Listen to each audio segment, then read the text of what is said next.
I think it's four aspects to manhood, and so that goes into fatherhood. So first is to invest eternally. So I think having a spiritual foundation myself and then setting that for my family. The second thing, foundation of manhood, is to reject passivity. So that means not being passive, not being fearful, and I want to pass that down to my two children. Thirdly, lead courageously, and so that's leading my wife, my children, my family, where he has me. And then fourthly,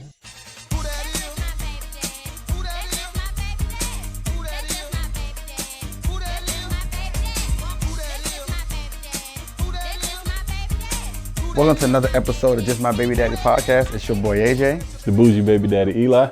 And today we have our second esteemed author. This one's a little different.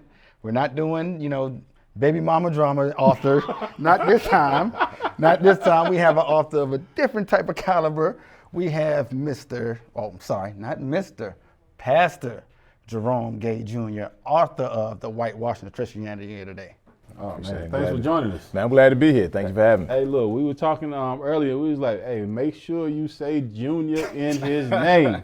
Yeah. Look, truth be told, we done took this about 3 or 4 times because he kept forgetting Junior. But nah, thanks for being here, man. Now I'm glad to be here, fellas, with us. for real. I appreciate it. Yeah, so we're going to jump right into it. We're going to start you the same way we start off everybody. Right. Our primary question is, what does it mean to you to be a father? I think it's four aspects to manhood, and so that goes into fatherhood. So first is to invest eternally. So I think having a spiritual foundation myself and then setting that for my family. The second thing, foundation of manhood, is to reject passivity. So that means not being passive, not being fearful, and I want to pass that down to my two children. Thirdly, lead courageously, and so that's leading my wife, my children, my family, where he has me. And then fourthly, and most importantly, is to accept responsibility. And so when I think about them 4 foundations, that's what fatherhood means to me: to set a spiritual legacy, to accept responsibility, reject passivity, and to lead courageously. And so that's what I want to do with my wife, but also with my children. Quick question. Have you said that before? Word. That came off the top of your head. Either that or he watched a lot of episodes and was ready. That came off smooth. Hey, Google is your friend. But that came off smooth now. Nah, just reading. Gotcha. I try to read a lot, and I read it. So I didn't have, my father was in and out due to a drug addiction. And so I didn't have that framework.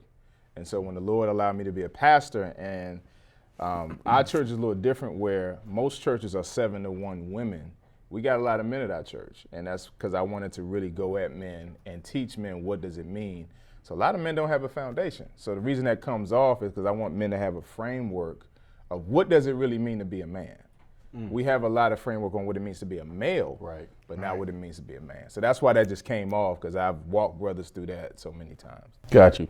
And so when you're talking about those 4 pillars, yeah, which one to you is the foundation? Oh yeah, the foundation, the first one I said, invest eternally. And so for me as a Christian, I think a lot of times the imagery we get of Jesus is this soft, white, Pantene Pro V Jesus, right? But that's not the biblical Jesus. Right. When you look at John chapter 18, the Bible says 500 men came with torches and whips.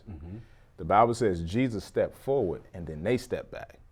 That's a picture of a man's man. And just a lot of men haven't read the Bible or don't really know the story and don't really see masculinity in him. Right. So for me is investing eternally, seeing Jesus as the prototypical, because he's the God man, and then wanting to be like him. Got you. Yeah. And so what started you down the path of investing into your soul? Like, how did you get into the church? How did you start all that? So I had a middle school teacher who gave me this book called The Chains and Images of Psychological Slavery. And she was basically saying, the book, it was by Dr. Naeem Akbar. And the book was saying that Christianity makes black people docile, that Christianity promotes slavery, the only reason we know Jesus is because of slavery. And it wrecked my faith, because the church I was at, and we had Bible studies and stuff, but no one taught history. It was shouting and all of that stuff. And I had questions. One of the things I tell my church is Christians need to be the most thinking people on the planet, because we're saying that there's one way for 7 billion people. If we're gonna make that claim, we better be able to back it up. And so it wrecked me. So I was like, man, I don't know if I can't serve a God who wanted my people enslaved. Right. And so that sent me on this journey of reading. I was headed towards Nation of Islam because I saw strength with Farrakhan. I felt like Christian men were soft, shouting with their hands on their hip. Like, I'm not trying to be a part of that. I'm not that. I don't want to be soft if that's what it means to follow Jesus. So it led me to dig in and to read. And when I began reading that, oh, no, hold up. Christianity was in Africa before it was in Europe. That we didn't find Jesus on the slave trade. Anybody who thinks that hasn't done their homework. Yeah. But at the time, I didn't do mine, right? So I got sensitivity for people, but it's like, you gotta, when you begin to read, I don't wanna give white people credit for something that my people will use.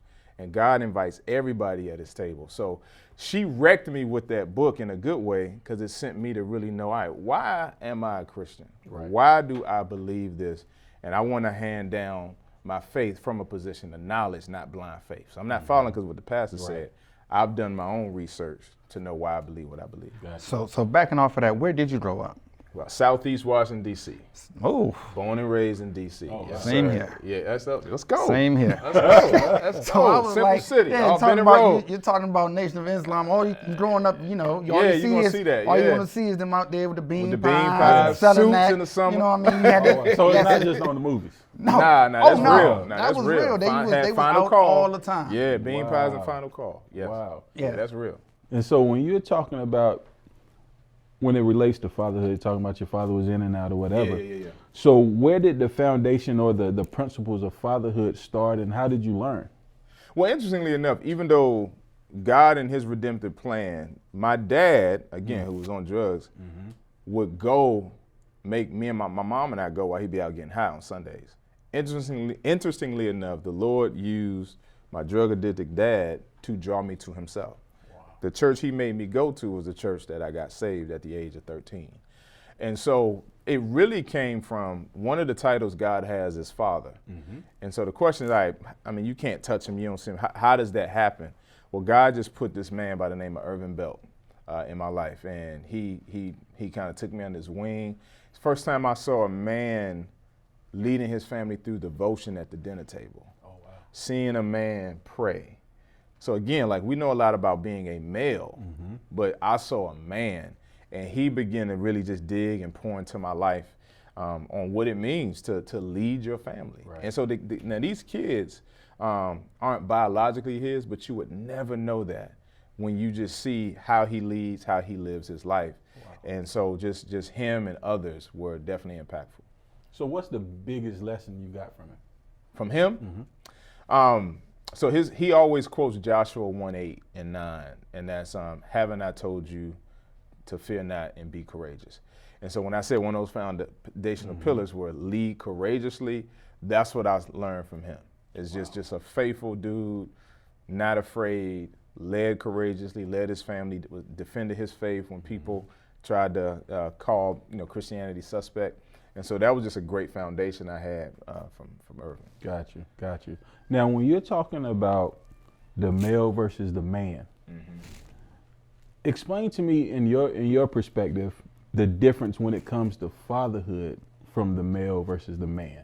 Because it's like when we talk, we say, well, it's a father versus a daddy, but it's a difference. But a lot of people don't grab it.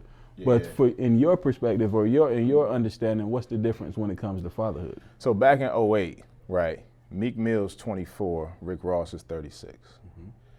Meek Mill had the song, thank God for all these models I pop. Rick Ross has that song with T-Pain, fresh lineup, fresh outfit, about to have the parking lot on Smash, all of that for the parking lot. Then you had Khaled that same year, his album cover had a throne on it. And around the same time, Watch the Throne. So men are obsessed with significance, but we're not obsessed with responsibility. So a male can make a child, pop bottles, models I pop. You can get you can get it. Yeah, you can get that. But a man accepts responsibility. If you're gonna have that act, then take care of your seed. And so I think that's the difference. Is a male, you can have sex, you can get it, you can talk the draws off. Question is after you talk them off and you went in raw and now you got a seed, are you responsible? Are you a man to accept responsibility? Remember one of them four of your decision to sleep with. Oh, we're gonna remember all 4 of your pillars before we finish. So I just think, So that's what I'm saying. Like a man accepts responsibility, even if he's not with her anymore. A man of God, you don't. Yeah, you might have moved on. Y'all not together, but you don't leave your seed. Never. Right. You don't leave your seed. I don't care. She crazy. That's your seed. Right. You cannot neglect your seed. And so I think women want security, men want significance. The way we actually achieve that significance is investing eternally and accepting responsibility of raising our children. Oh, wow. So when you talk about the male versus the man, like you were just explaining, how do you guide or mentor the men, the males that need to become men? How do you deal with that? Because there's always a lot of excuses. It's a lot of well, why should I, or whatever. Yeah. But to get them going in the direction that they need to go for their seed, how do you help them get to that point? You gotta, again, it goes back to that investing eternally. You gotta know your spiritual identity, right? Because there has to be some type of conviction for you to want to take care of your responsibility. Right. So I think for me is meeting men where they are. I didn't have this blueprint, so I don't expect people to know those 4 pillars or whatever. I didn't know that off the top. I learned that through life and through mentorship and people pouring into me. So I'm gonna meet you where you are, but I ain't gonna let you stay that way. And so for me is I'm gonna pour into a man, but I can't want it more than you. And so one of the things I tell people is there come a time to where you stop giving CPR to dead relationships. If I see the person doesn't want it, I gotta move on to a man that does. And so I'm gonna work. And I'm like, look, I'm gonna give you all I got. And then what I'm doing with you, you go do with somebody else. When I walk with different men, I'm discipling a guy now. And I say, look, man, what I'm doing with you, I expect you to do this in someone else's life. Wow. Yeah. So you gotta tell a man to pass it down. So that way within our community, we got a culture of responsibility. So we're creating men and not males. I guess that's another way of creating a sense of accountability too. Absolutely. Yeah. So do you, I grew up as a PK or whatever. Okay. And it was. You gotta explain that. I mean, just because y'all two got that whole Preacher's little kid. language. Okay. Preacher's kid. All right. I have no idea. So I got 2 of them. so I already got a counseling budget for them. We're gonna have to counsel him too. It's all right. We're gonna help AJ out. Yeah. But when you A man's man. It's like, Go ahead. You finished. Go ahead, man. So when you're you almost made when you're talking to these men, it takes a level of patience. Yeah. Now, how do you handle that? Do you just go in your prayer closet and just pray for patience, or is there a method to it? Yeah, so it's both. I mean, obviously there are things I'm praying for men that they don't even know I'm praying for. Mm-hmm. There are things the Lord may reveal to me about them as a husband or a father or a business owner or employee, and I'm praying for them in private. Right. They don't even know I'm praying, but I'm praying for them. But then there's things, you have to be patient. That's, Galatians 5, the fruit of the Spirit is love, joy, peace, patience, kindness, goodness, self-control. So that's there. So you got to walk with people, man, because God was patient with me. So I think I don't want to be a hypocrite and expect a man who hadn't had any blueprint or has a story similar to mine, right? Where dad was either absentee or he was there physically but not emotionally, or he was only there financially. He'll buy you something, but he'd never be there. So you got different levels of trauma that men are dealing with. And so one of the first things I walk with a dude, I said, man, how have you processed your pain? Wow. So have you been processing it through getting as much butt as you can get? And that's a lot of them. Weed and women, them usually the top 2. Weed Wait a and women. They try to cut it real quick. You saw that? Hey, no. hey, stretch your hands to Everybody my Father knows God the and now. He said, "We didn't really eat like cut it out real quick." You know what I mean? Weed and women. What did I tell you? What's the day? Today is Thursday. Tuesdays and Thursdays are therapy. I told you that. Look, you Christ in counseling. Like I get it myself. Hey, it lines up. It lines up. But seriously, man, those are the two things. Those are the two primary vices: weed and women. And I've asked them, how have you processed your pain? And a lot of times it's women. And so what they're now doing, if they leave the child, you're passing down a legacy of trauma. Yeah. So now that child has to deal with the fact that you're not present because you didn't accept responsibility. Again, one of those 4 foundational pillars. Everything in manhood can be summed up in one of them 4. And we got to hit all Starting 4. to see that. We got to hit all 4, right? And so how have you processed your pain? First, let's admit it's weed, it's women, it's shopping, it's workaholism. Sometimes it's not drugs or alcohol. You doing all you can not to come home. You're afraid of confrontation. You don't know what it's like to really talk to your wife. So you always finding the reason to come home late. How are you processing your pain? Once we find that out, now it's, I'm gonna give them pastoral counsel, but also refer them to a counselor so that they can get used to, you gotta learn how to use emotional words. God made you as an emotional being. That does not make you soft to say I'm sad or I'm hurt or I'm frustrated. So what ends up happening is, going back to the weed and women, a lot of times sex is really a Tylenol for men because they're looking at it for relief, not necessarily. There's a pleasurable aspect, but really it's another escape from the fact that you got a whole bunch of unresolved trauma you haven't processed. And I got men that I walk with in their 50s, older than me, a lot of men older than me that I pastor, that have never learned to process their pain.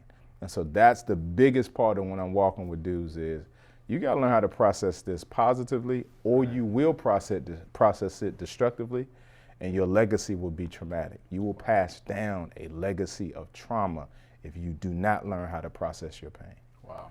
Well, we know you can install those values into men, but you also have a daughter. Absolutely. So what values are you instilling into her? Yeah, I want those same 4, I want her to see me living that out with her mom. But I think a big one is, when I mess up, and I do, is being a quick repenter. And what I mean by that is saying, babe, I didn't handle this right, or I blew this. Because one aspect of leadership, and this is why some men run, because they're so afraid to mess up. Like, you're gonna mess up. Yeah. You're gonna mess up. But I encourage men to do what John Maxwell writes called failing forward. Failing forward is, I messed up, but I've learned from it so I don't have to repeat it. And so I want her to see me doing that. I expose the game, because I wasn't always saved. I wasn't a virgin when I got married. So I'm telling her, when he say this is what he mean. When he say this is what he trying to do. Yeah. He trying to get you to blame, he wants you to blame yourself for why he jacked up. Again, we've been running that game for centuries. I want her to know what that is, but then also she's worthy of respect. She's worthy to wait for. She's worthy of these things. I want to remind her of Psalm 139, you are beautifully and wonderfully made. So for my daughter, I want to put that in her. But also, main thing, you don't need a man to complete you. You are complete in your creator. No man completes you, no man ever will. And daddy got your back. Daddy got the Prince of Peace, and he getting his permit for a piece. so daddy got you. Daddy got you.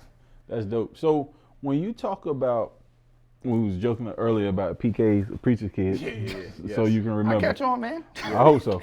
But do you ever feel like there's pressure on them to be perfect? Yes. Yeah, man. It's amazing. People put a standard on your children, because I'm a pastor, that they don't put on their own. And so one of the things I did early when I planted the church is, y'all not gonna pressure my wife, and y'all not gonna pressure my kids. Wow. So if you come at me, I'm gonna lovingly come back at you, because your children have issues too. What makes you think my children gonna be different just because I'm a pastor? In fact, it's more of an attack. Right. So I'm not gonna let you put a standard on my kids that you're not gonna put on your kids. So if now does their behavior matter? Of course. 1 Timothy 3 talks about a pastor should lead his home well.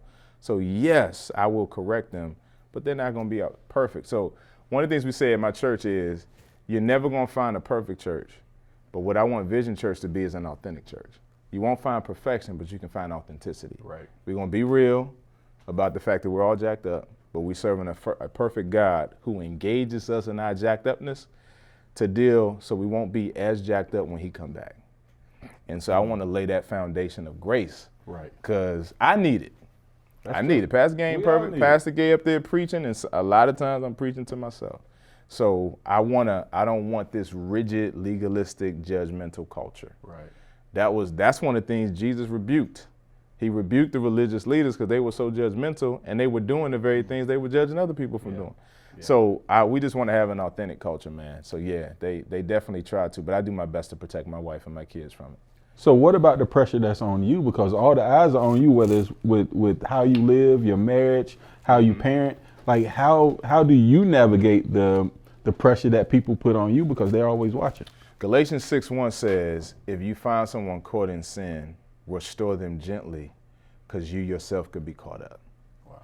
So the Bible lays out this thing of, hey, don't look down on nobody. Right. Don't look down. Galatians, right? The Galatians, it's in there. Like I said, people just read it. It's in there. It's good stuff in there. So that reminds me, like, hey, I could be what I despise. I'm one decision. Men, please get this. I'm one decision from being the very thing I hate. One decision. So for me, man, I don't meet alone with women. I see pastors who've cheated on their wives, and then they just keep preaching like nothing happened. Yeah. I'm not going to be that dude. So I've publicly said that. I initiated on my schedule that in the cloud, my wife knows every meeting. I initiated. I'm not under control. I initiated that to protect my marriage. I schedule around my kids' dances, games. I schedule around that because I want to prioritize. I don't want my wife or my children thinking that having the church take me away. And I had to learn this. I blew it the first 3 years of the ministry. That was the next question. My wife hated the church. That was the next question. My wife hated the church because we didn't have a vacation. Because the closest a man, in my opinion, some women would disagree with this statement, but the closest a man is going to get to giving birth is birthing a vision. When you're birthing a vision as a man, you do everything you can because you believe in it. You want this. It's connected to your identity. Right. It shouldn't be, but it is. And so I blew it.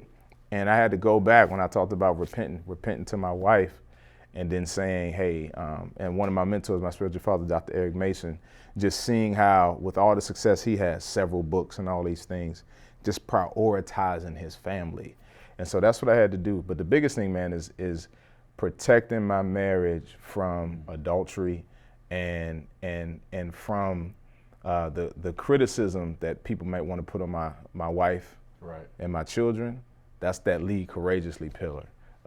Hey, if you got to leave because you want a pastor to be, I'm not going to be that. I'm going to be who God has created me to be.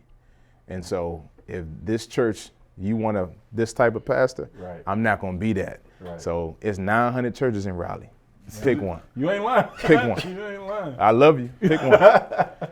So do you ever feel like the dynamics between raising a daughter and a son pulls you in a certain way, or do you just kind of go with it? Like, how do you? Yeah. So I think the scriptural foundation is the same, but the engagement is going to be different. And so, and what I mean by that is, I'm trying to raise a man of God who I believe that the man should lead the home.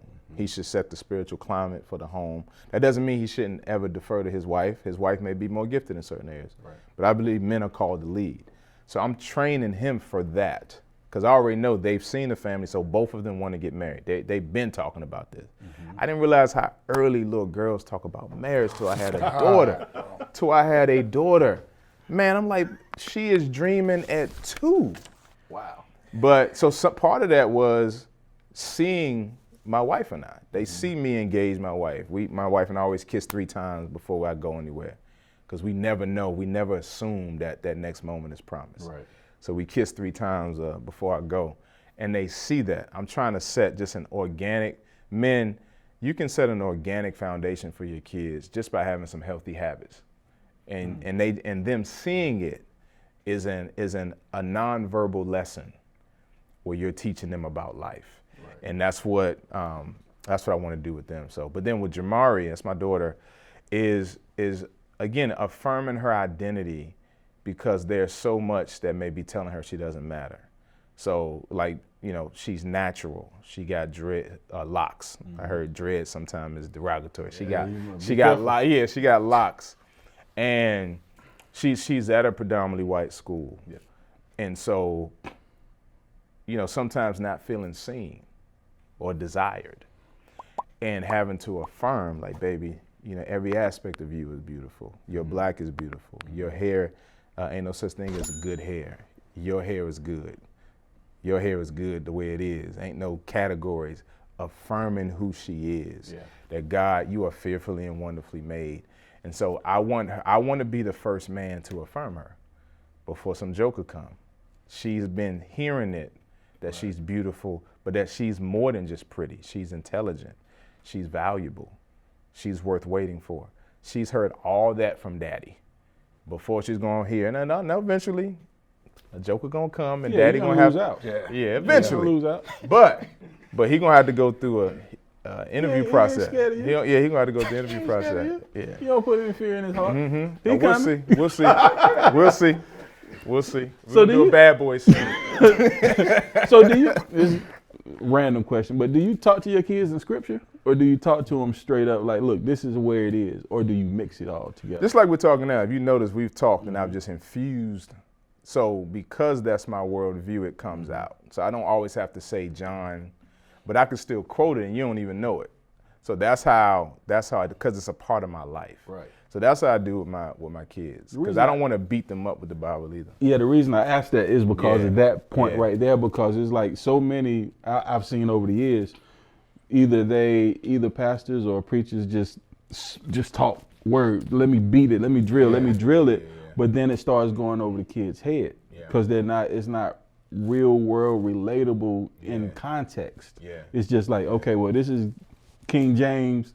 That's what they said. This is what it is, but they don't quite understand it. Yeah. So I that's what I was. Now, I'm intentional. That. I try to use cultural references. Like we walked through 1 Corinthians, and I showed the church a scene from Red Table Talk, where it was talking about polyamory. I talked about Drake's Certified Lover Boy album. What is just the picture of all these pregnant women? What is that saying? Right. So in Acts 17:28, it says, "In him we live and move and have our being," as some of your poets have said. Mm-hmm. So that's Paul, but Paul was quoting the poets that weren't Christians. Wow. So I let them know, yes, I'm going to quote, even though I don't like mumble rap, I may quote Migos, I may quote certain things because I want to be aware of the cultural icons, and then I want to show you why God's way is better. So we need to be aware of what's going on. I watch Breakfast Club, so I know who Charlamagne and DJ Envy, Angela Yee have. I watched that as not a fan, but as a missionary. Right. So I think it's important to know, what's up. It's almost like you got to strike a balance, so that way you can not only just relate, but but know what I'm saying too. Yeah. Like I don't want to be a pastor talking about whoop there it is in 2021. Yeah, Jesus. You see what I'm saying? Like God, you seen pastors like, bro, like you ain't even in the vicinity of what's out right All now. Your references are dated that nobody gets. Yeah. I don't want to be that guy. So how hard is it? Well, I wouldn't say hard, but you're raised totally different than your children are.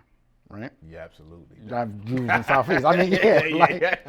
It's not even close. Yeah. Right? So how do you get those life experiences that you got and you gained through that, through your youth? Yeah. How do you try to relate some of that to them? Give them some of that type of game that you don't, what I mean? You can't really get that unless you. Thank you for that question, AJ, man. I grew up in Southeast DC, Simple City. My neighborhood was so bad, the National Guard had to come out there. I've been shot at, and I wasn't no hustler just because of where I lived. I was not a thug. I was not hard. I never claimed to be, but that was my life. That was my experience. Yeah, the environment, right? And so both of them private schools, right? You know what I'm saying? Live in a nice house in Nightdale, and you know what I'm saying? They don't know I had to stand in a line for government cheese and cereal with just a white box that literally said cereal. Oh, wow. Yeah. You know what I'm saying? With my grandmother. So I let them know that. I say, look, this is your dad's story. My wife's similar. Grew up in, she's from Wilson, North Carolina. And so I'm like, you need to know this. And our church is always intentional about serving the hood. And not as if we're better than them, because that's me. Yeah. That's me. So yeah, now I have 2 degrees, 2 books, but I didn't start off that way. And so what if someone labeled me because of where I came from and didn't see this? So I want them to know, I want to always remind them of that. And a couple of times I put them in camps, YMCA camps that was in the hood. I wanted them to have that experience. Like, I want you to know where your father and your mother come from, and don't you ever look down on anybody. Yeah. So do you feel like they get that? Do they understand? It's one of them time will tell. I think they get it now. I think there's been a couple of times where they, when my daughter's a little older, I don't want to pick on my daughter. Well, she's not perfect. Well, she messed up, and I just had to remind her, like, don't take this for granted. Don't take this lifestyle we've provided for you for granted. This is God. Right. Your daddy's from the gutter and is an author and all that. I didn't see this. This is me submitting to God's plan and then him blessing my life. Wow. So we often ask this question. When was that first I'm a father moment for you? When was that? Man, that's a great question. Well, one where I saw the test. Okay. That's one. That pregnancy test, and it was positive. But when my daughter came out, literally, I was there for both. Saw everything. She came out with her eyes open and looked me dead in my eyes. Wow. I lie to you not. She looked me dead in my eyes, and I felt the weight of, man, I'm responsible for this little person. Right. I got to raise her. And you guys are fathers, so you know it's like immediately I'm protecting her from whatever. Like just immediately, like, don't even try it. And I don't even know why I'm thinking about that one, but it's like you just feel a rush of emotions of love, compassion, protection, future, legacy, all of that. So that moment when she looked at me, and I'm like, and she would not take her eyes off me. I'm talking about literally fresh out of my wife's womb. And it just hit me, man, like my life, the game done changed. Wow. So when you were sitting down thinking about it, right?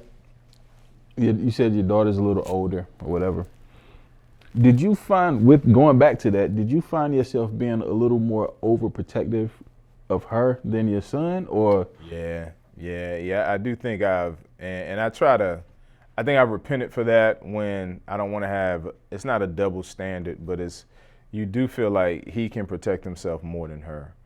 And trying to balance that out, you know, and so she's 16, so she's real independent where I don't need this daddy. She wants to do a lot of stuff on her own. You know, she'll be a senior next year. So I do see that, but there are some aspects where I say, babe, some of this is going to matter a year from now, a couple years. So daddy's going to have to get on your nerves. Yeah. But just know that I'm doing it from a place of love, because I see further than you. Yeah. Your daddy's 42. You're 16. Yep. I got a lot more life on me. Just trust me. Yeah. And so I try to lay that foundation for her. I went through that same thing because my daughter's 18. And when I look back at it, I was like, yo, because I grew up in the country, but lived in Cary. And so that's where she started. In Cary? In Cary, growing up in there, and there was no diversity there when she was coming up. And so I was like, look, I worked hard to provide a better start for you, but then it was so overprotective, and then it started kind of loosening as she got older, but I don't think she grasped all the ideals and things that I was trying to pour into it until now. She's a freshman in college. And so now some of that stuff has kind of come out, but it was trying there for 16, 17. Yeah. It was because she didn't get it. And so that's what made me want to ask, because my son, I'm not that bad. I'm not that bad. Hey, look, he getting the easy version of it. Yeah. And so I was just wondering if you had to grow into that. Well, and part of that was, I think that's a great point, man, because part of that is just your first child. Yeah. You don't know as much as you know about your second child. So they get the benefit of your parental maturity. So that's part of it as well, is that my son's like, yeah, we learned a lot. Like both of us just, you waking up at night looking at them in the crib. You know what I'm saying? Just make sure they still breathing, make sure they move. Word. You get that first child, you Second one have don't do all that, huh? Second one don't do all of that. Yeah, second one, you yeah, kind of, indeed. you just peek at the little camera, he all right, you know what I'm saying? Yeah, it was. The first one, so some of that, my son, who's my namesake, Jerome Gay the third, he's benefited from that maturity. Yeah. I do have a question about that because I never want to give my son my name. First of all, my name was too hard to say. I had to go to school with you that. can't even spell It is horrible. I love my name, but I would never put my son through that, right? That's terrible spelling. Shut up. What was I going to say? Yeah. Do you feel like that puts more pressure on him, though? That he feels like I have to be like my dad or anything like that? No, I do think it's important. So for me, the name thing was a legacy thing, right? So I share my dad, and I still pray for my dad. I want to see the trajectory of his life change. But I felt like what the Lord did by interrupting me headed for destruction, and I have my dad's name, is I'm the beginning of a new legacy. And I wanted to see that in my son. In terms of the pastor thing, I constantly tell him, son, you be who God wants you to be. You might not be a pastor like your dad, and I'm not going to press you. Now, he did recently, though. He had what I call the legacy dream, and it literally, I was about to cry. He said, Dad, I had a dream that you passed the church to me. Oh, wow.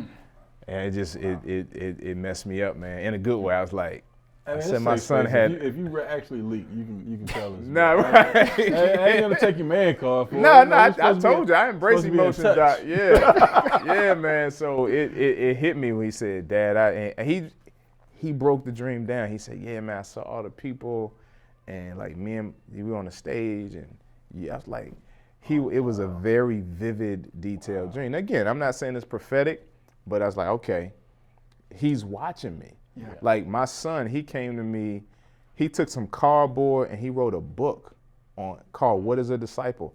Had his little picture he cut out on the back, like on the back of the corner. Wow. So he watched me writing the Whitewashing of Christianity. He watched me, and he came and said, Dad, I wrote a book. And I got him on video. I got on video of him presenting his book to me. I said, son, we're gonna get that published. Wow. Before you're 12, you're gonna have a published book. Wow. So that's part of the legacy of me writing these books, passing that stuff down because they're watching. I have a question about that. So you have that relationship with your son. Does he see your relationship with your father? No, that was probably one of the toughest conversations, is because to them that's grandpa. Of course. Why don't we see grandpa?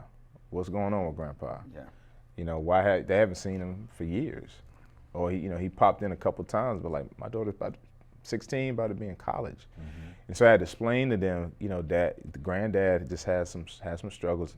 Jamari, I straight up told her, Jordan, he's 10. We're letting him know more and more about that, and that we're praying for granddaddy. And so and I let them know I still love him. The Bible says, honor your father and your mother. That's the 5th commandment.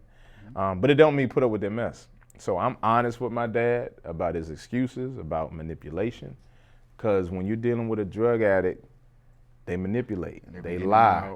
Yeah, they're in and out. They do those things. And so I told him, I said, listen, when you talk to them, you can speak, but don't you make promises. Yeah. I'm not going to let you break a promise to them like you did me. Ooh. So when you speak, these are the parameters. Don't make promises that you're coming when we know you're not. And so again, that's that lead courageously. Yeah. Even with my dad, to protect my children. Yeah. So do you feel like you have, probably not, but I'm gonna ask you anyway. But that's a nice segue into whatever you're about to add.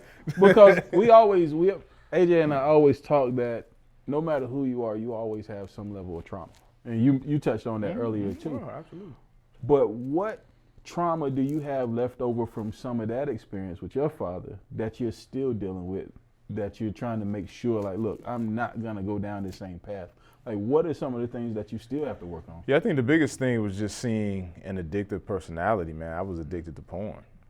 So where mine wasn't crack, cocaine, porn is equally as destructive. and it contributes to sex trafficking. It pays for little girls to get raped. It's so much. There's no such thing as free porn. But I was addicted. And I'd stop for 3 weeks, watch it again. Stop for 3 months, watch it again. Stop for 6 months, watch it again. And so that was one of the things, when the Lord broke me free from that, man, I didn't think I could break free from it because I kept making promises.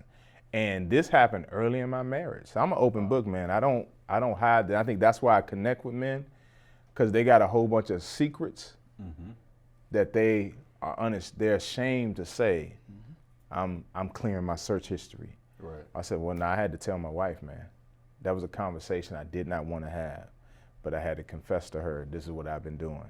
And I had to let her know, it ain't you. Like, you could have the body, all this stuff. It's a heart issue with me. If you were the perfect woman, I would still have this struggle, because sin is a heart issue. It's not a body issue. Wow. And that conversation, man, and the Lord freeing me from that, is that aspect of trauma is like, Lord, I don't want to be like my dad in this area, but it also allowed me to give grace to him. I can't look down on him when at the time I got my own addiction. Yeah. I just ain't pawning stuff for mine. Right. You know what I'm saying? He has got us evicted, but I'm still not better. And I think that was the balance, and that's the trauma. But then it also just taught me to be proactive about my mental health and my emotional health. So I tell men, get counseling when things are good. Don't be reactive. Why are you waiting for your life to fall? No, just as a routine, I work out a lot, take care of my body. Man, let me take care of my mental and emotional health. And let me just do that in a good season. Gotcha. So because bad season's gonna come, right? It's part of life. I'm prepared for it, or better prepared. Let me say it that way, because you never know what's gonna happen. Gotcha. So that ties into some of the stuff that you was talking about earlier, because you're saying you're the author of 2 books. Yeah. And we were posting your latest one Yes, right sir. behind us, The Whitewashing of Christianity. Tell us about that book, though, and how it ties into a lot of things that is going on now. Yeah, man. So there are a lot of people deconstructing their faith. And so deconstruction is this process of assessing what you grew up believing and then deciding if you still want to believe that. And so you got a lot of black and brown people in particular leaving Christianity because they think it's a white man's religion. And in America, it has been presented that way. White Jesus, 12 white disciples, white Mary, white Joseph, white Moses led 1 million white Jews out of Africa, out of Egypt. And it's like, man, what? Like Pharaoh ain't noticed this white baby. You know, so it's like, you're seeing this and you're like, what are y'all doing? This is the most clear example of revisionist history. You removed all the black and brown people from the Bible, but the Bible has them there. Right. But a lot of our people don't know that. And so they're making an eternal decision off of misinformation. Right. And so I wanted to engage them and say, hey, whitewashing is a thing. And so I define whitewashing as the affinity of white Christian scholars to take the Bible, literature, art, and history and to paint it white at the expense of authentic diversity in history. Wow. That's what whitewashing is. And so I want to address and say, here's what it is. You're right, it's happened, but it's not Jesus' fault. So I want to affirm your concern, but I want to disagree with your conclusion if your conclusion is to leave Yeshua, Jesus. Wow. And so I wrote a book on what whitewashing is, how we got here. And then I'm engaging, like I engage Lena Waithe, the author and founder, director of Queen and Slim. And she was like, she made him a Christian because she can't understand why black people still want to hold on to this. That's what she said. Yeah. And so I want to engage them. I engaged Dr. Umar Johnson when he was on the Breakfast Club. That white Jesus picture is the greatest weapon of mass destruction in the black community. I never forget that quote. Yeah. I want to engage and say, no, Jesus was not white. Now his race doesn't have anything to do with salvation, but he was a brown-skinned Middle Eastern man. But slavery, the Bible does not affirm chattel slavery. When Paul wrote, slaves obey your masters, Ephesians 6:1, even if you don't believe the Bible, so if there's some non-believers who are going to watch this, I'm sure. Even if you don't believe the Bible, when Paul wrote that, The transatlantic slave trade didn't happen in 1619. How could Paul be talking about chattel slavery when that hadn't even happened yet? So people got to learn timelines and to think. So even if you disagree with the Bible, we have to admit it was written before that, because you said that they were using that to enslave us. The Bible says in Exodus 21:16 that man stealing is punishable by death. When Paul talks about slavery, he's talking about indentured servitude, not race-based chattel slavery. And so we have to teach people that words, the etymology of a word back then doesn't mean what we important our noun definition back then. Right. And then lastly, man, I have 11 African believers from the 2nd and 3rd century. Again, the transatlantic slave trade, 1619. We got African Christians in the 300s. That's 1,300 years before the slave trade. Wow. That means we knew Jesus before slavery. White people didn't introduce us to Jesus. Many of us knew him before then. And so I wanted to provide the history. I got over 240 citations in the book. So you can go behind me and check my sources. I'm not just quoting the Bible. I'm giving you history so you can know. I do have a question for you. So you want to impart all of this wisdom. If, let's say I'm a new father and I have no idea what I'm doing at all, and I'm like, I just need some help, what would you tell me? I think first I would try to seek a relationship to walk with you. I think that's the biggest thing. So again, I can't walk with everybody, but find a mentor in specific areas. Not one man is gifted, no man is omni-gifted. Yeah. So he's not gonna be gifted in everything. He may not be gifted in business, he may not be gifted in physical fitness, but maybe he's a great husband or father. And then just ask that person, will you walk with me? And be willing to work through rejection. Maybe one dude he's just too busy. Don't give up. Too many men like, see? And then you ask one person, then like, come on, bro. Like, work through rejection, because that's a part of life. So find that. And for me, being a believer, I would ask you to find a man of God, a man who has invested eternally, and then walk with that person and begin to open up, process your pain. So that's first thing, find a mentor. Number 2, process your pain. Get a counselor and begin to think through. One of the things I do if I'm walking with a man, I remove the barrier. I say, look, I'll pay for your first 3 sessions. I just removed the financial barrier. Now it's on you. I will pay for it. Me and my wife will pay for it. You gotta wanna open up. So that's the second thing. The third thing is find a community of men trying to be on the journey that you're on to being a better father. And I would say this too to some men who've messed up. Maybe you left. There's redemption.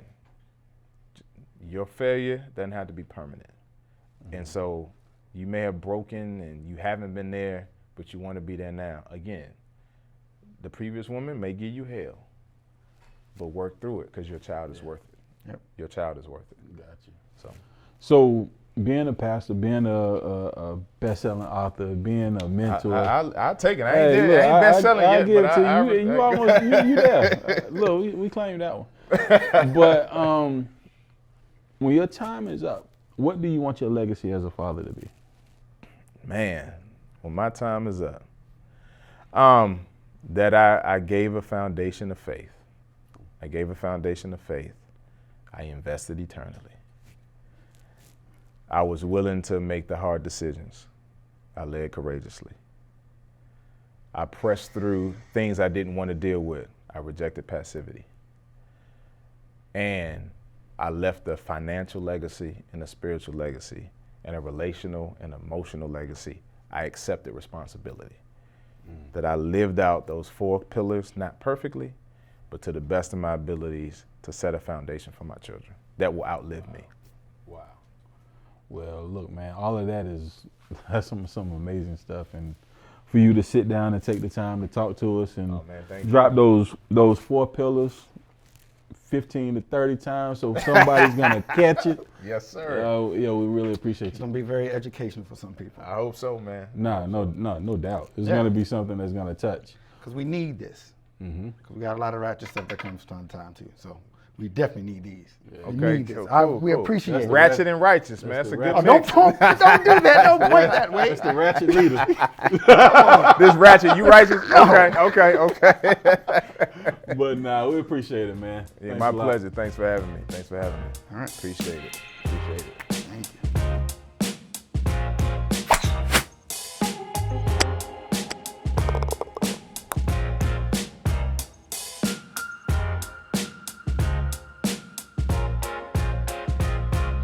Thank you for watching another episode of Just My Baby Daddy podcast. I know you liked what you saw. So what I need for you to do is go back and look at past episodes. Make sure you like, subscribe, and share our YouTube page, Just My Baby Daddy Podcast. And you can follow us on all social media at Just My Baby Daddy Pod.